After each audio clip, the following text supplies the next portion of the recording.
చనిపోయిన తర్వాత ఇప్పుడు మన ఆత్మలు ఏమవుతాయి?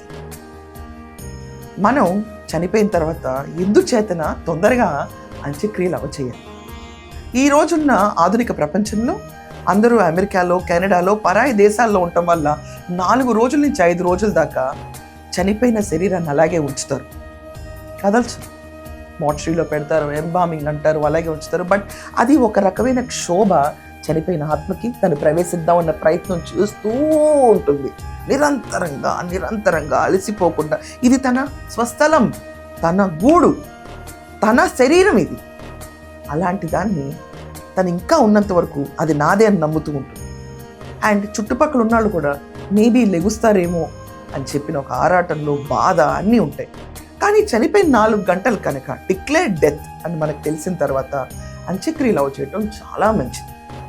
ఎందుకంటే భౌతికంగా ఉన్న వాళ్ళందరికీ కూడా వాళ్ళ ఎమోషన్స్ ఒక పీస్ లెవెల్కి వచ్చేస్తాయి. They will come in acceptance with the truth. ఇంకా మనకి లేరు వీళ్ళు అని ఆత్మకు కూడా అర్థమవుతుంది. తన స్థానం భ్రంశమైపోయింది, ఇప్పుడు తన సోల్ జర్నీ మొదలవ్వాలి. కానీ అంత ఈజీగా కూడా మొదలు పెట్టదు. మనం అబ్జర్వ్ చేస్తే మనకి కొన్ని కృతువులు ఉంటాయి. 13 రోజుల పాటు మనకి నిత్యకర్మ చేసేవాళ్ళు నిత్యకర్మ చేస్తారు, అంటే సాగనంపుతూ ఉంటారు ఆత్మని. నువ్వు మొదలుపెట్టి నీ ప్రయాణం ఇంకా ప్రేరేపిస్తూ ఉంటారు. 13వ రోజు పిండ ప్రదానం అయిన తర్వాత అప్పటిదాకా ఆత్మ ఇంటి దగ్గరే తిరుగుతూ ఉంటుంది, వాళ్ళకి నచ్చిన వాళ్ళ దగ్గర తిరుగుతూ ఉంటుంది, తన వస్తువుల దగ్గర తిరుగుతూ ఉంటుంది. 13వ రోజు తర్వాత తన ప్రయాణం తను మొదలు పెడుతుంది.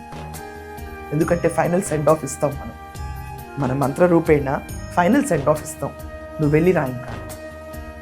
అందుకనే ప్రతి ఒక్కళ్ళని మనం అంటాం, ఆత్మ మళ్ళీ తిరిగి రాకుండా, ఆ ప్రేరేపణ లేకుండా ఉండటానికి అస్థికల్ని కూడా మనం పారే నీటి జలాల్లో కలిపేస్తాం, విస్తరించిపోతాయి ఎక్కడికక్కడ. నాదేది అని వెతుక్కునే ఆస్కారం కూడా ఉండదు. ఇదంతా కాకుండా చాలామంది జ్ఞాపకార్థంగా మా అమ్మగారి బట్టలు ఇవి, మా నాన్నగారి బట్టలు ఇవి, నా కూతురు బట్టలు ఇవి అని ఉంచుకుంటారు చనిపోయిన వాళ్ళని. ఉంచుకోకండి. ఆ ఆత్మ తనకున్న DNA వాసన ఏది మీ ఇంట్లో ఉన్నా వాటి చుట్టూ ఎక్కువ తిరగడానికి మళ్ళీ ప్రయత్నిస్తాయి. వీలైతే ఎక్కడైనా కాల్ చేయండి, లేకపోతే ఏదైనా నదుల్లో వదిలేయండి, లేకపోతే ఎవరికన్నా ఏదైనా చేయండి, కానీ మీ దగ్గర ఉంచుకోకండి. ఇంకా సెపరేట్ ఏరియాస్లో పనిచేయండి. గుట్టగా ఒకరికి ఇవ్వడం కూడా ఇది ఒక రకమైన రిచువల్ యాక్చువల్గా.